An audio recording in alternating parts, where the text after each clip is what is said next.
Okay, hi everyone.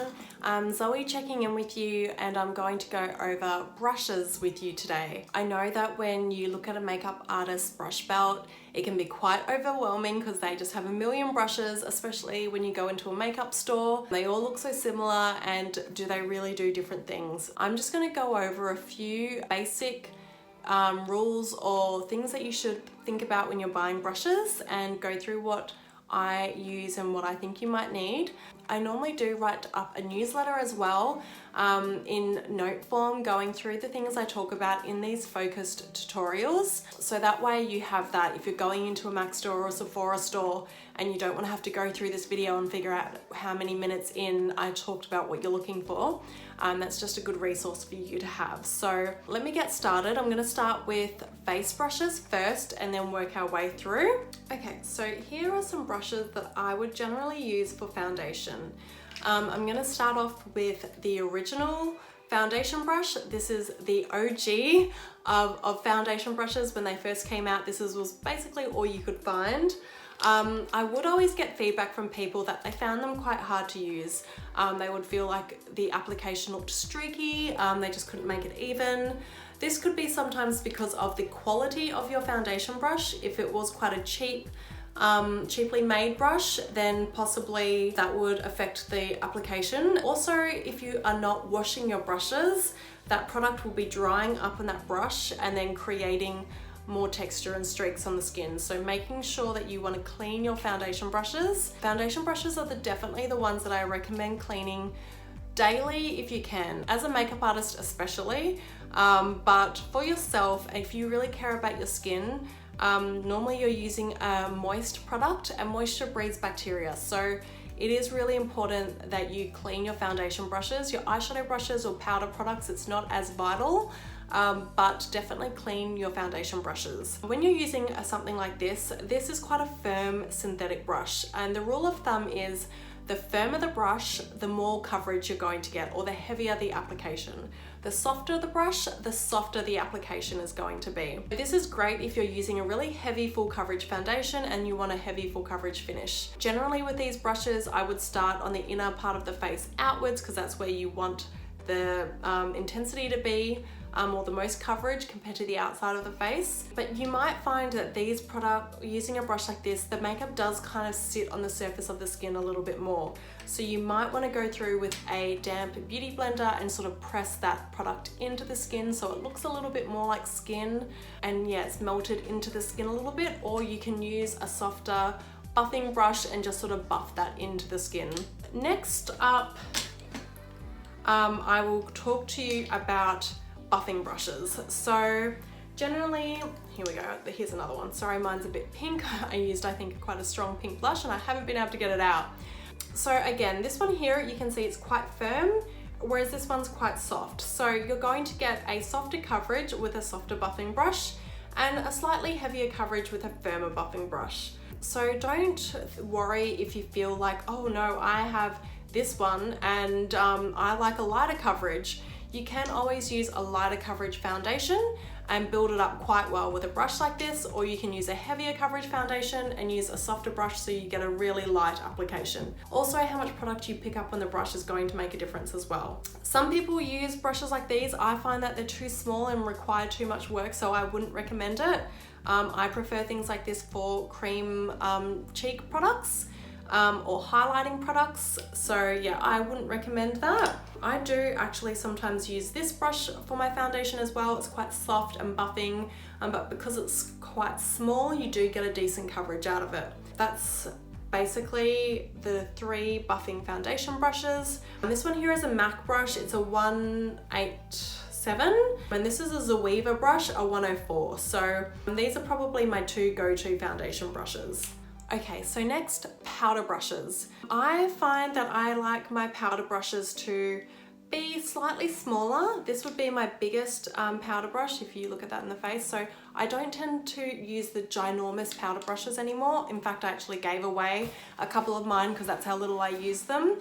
The only time that I would use quite a large, big, fluffy brush would be to maybe bronze through the neck and chest area, or do a really light translucent dusting all over the face. But having said that, when I powder the face, I like my powdering to be a little bit more specifically targeted to the areas I need it. So generally I will use a smaller brush so that way I can just pop that powder where I need it rather than over powdering the face. Over powdering to me kind of looks a little bit dated and makes your makeup look heavier than it needs to be.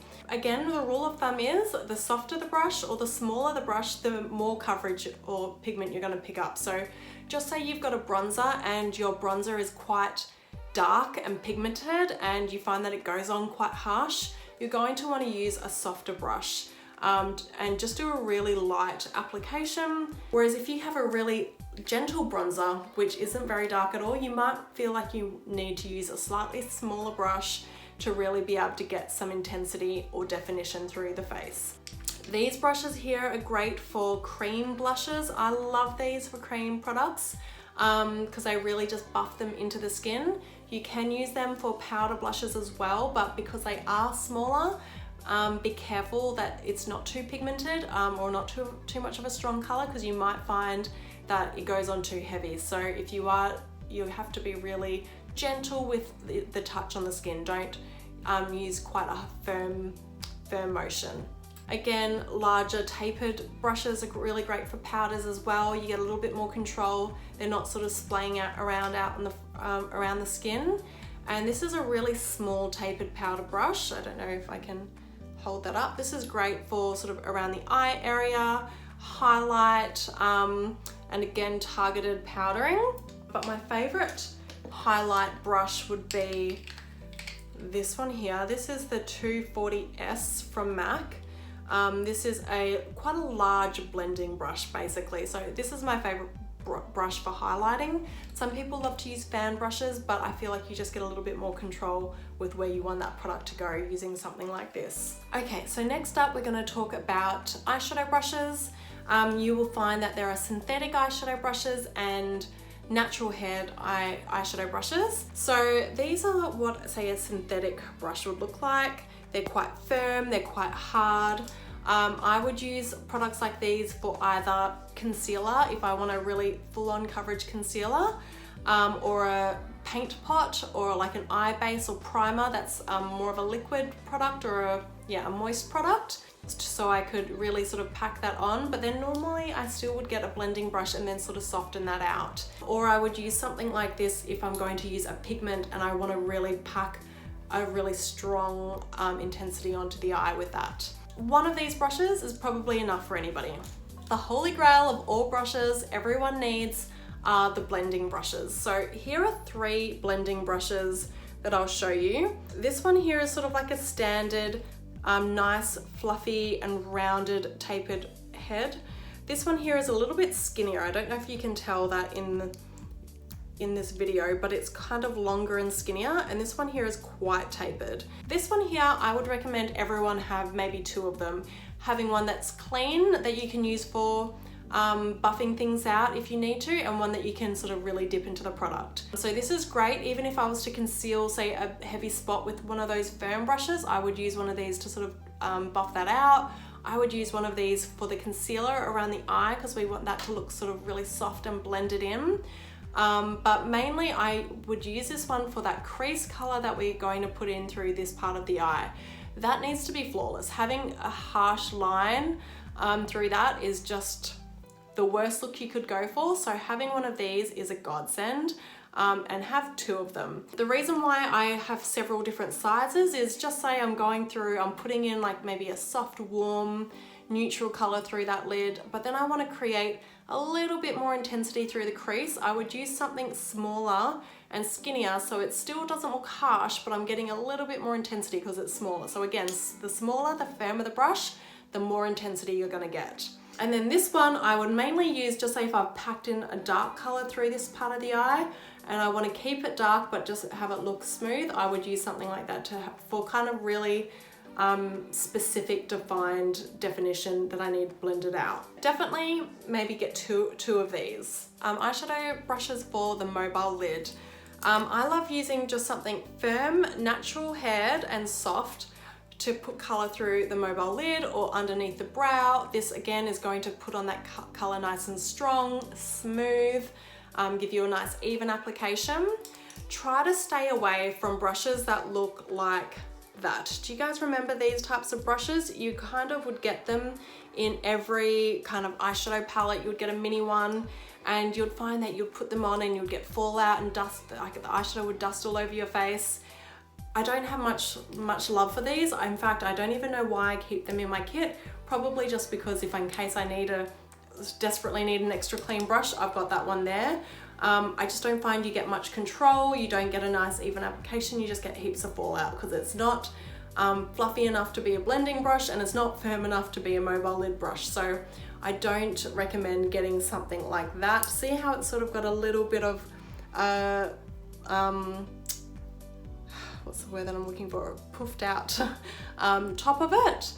You want it to be a little bit more tapered so you can get a little bit more control and less fallout. So yeah, you want to use a firmer brush if you really want to create intensity on that mobile lid. So now we're going to need brushes to create eyeliner or definition around the lash lines. The favorite brushes for these are generally a angled brush that's here on the left, or a flat definer brush. And these angled brushes are great because they're good for doing eyebrows. I'm a huge fan of powder in the eyebrows. I just find it looks softer in a lot of people. Pencils can be a little bit harsh and scary for a lot of people. And then you can also use these for a liquid gel liner, which is a lot easier to use than the little applicators that come in the little normal liquid eyeliner pots. So you can get a nice smooth liquid line, and you can also use them to define underneath the lash line or on top of the lash line. So this is quite a staple brush. I would recommend everyone getting one. This is a MAC brush. I think it's a MAC 223 or something like that. Just ask them for an angled brush. Zoeva have something similar. I think it's a number 16, which is a bit cheaper. And then we have the flat definer brush, which you can use in a similar way to this. Maybe just not for the brows and whatnot, but for creating smokiness through that lower lash line and into the top of the lash line. This is definitely my go-to. So I do love both of these brushes. This one I would say guaranteed definitely get, and if you can afford to get another one, then get the flat definer brush. So once you put that product on, you definitely want to blend it out so you're not having any harsh drawn on lines around the eye. So this again would be like the OG of eyeliner definition brushes. So you would use that to sort of smoke out around the eye. I also really love this brush. It's from MAC. Actually, no, this is a 223, so I don't know what that one was. This is just a really small eyeshadow mini shader. This is really great for diffusing around the eye as well. So either of these would be great for smoking out your eyeliner. You definitely want to soften that. You don't want hard lines. That's going to make your eyes look beady and small. You want to diffuse that eyeliner and make your eyes look intense but flawless.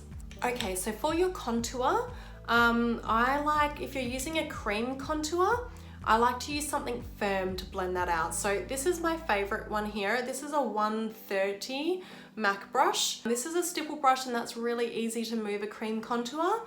You can use something bigger if you want to, depending on how sharp you want your contour. If you don't want it too sharp, draw it on, and then you can lightly buff it out with something like this. This is the original 104 Zoeva brush I showed you earlier. I'm not sure if I covered concealer in depth enough, so I'm going to go over that one more time. With your concealer brushes, these are sort of three popular brushes I would tend to use.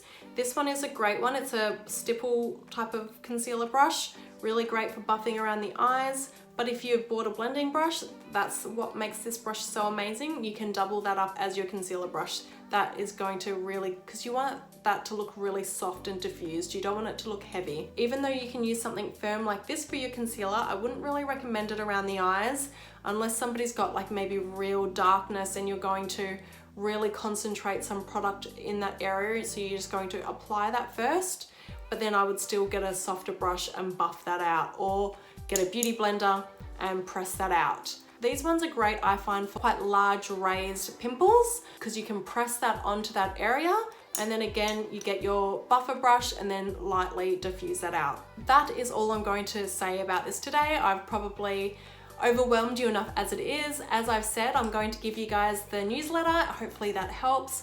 Please let me know if you have any other questions. You just DM me. I'm happy to help in any way. Thank you.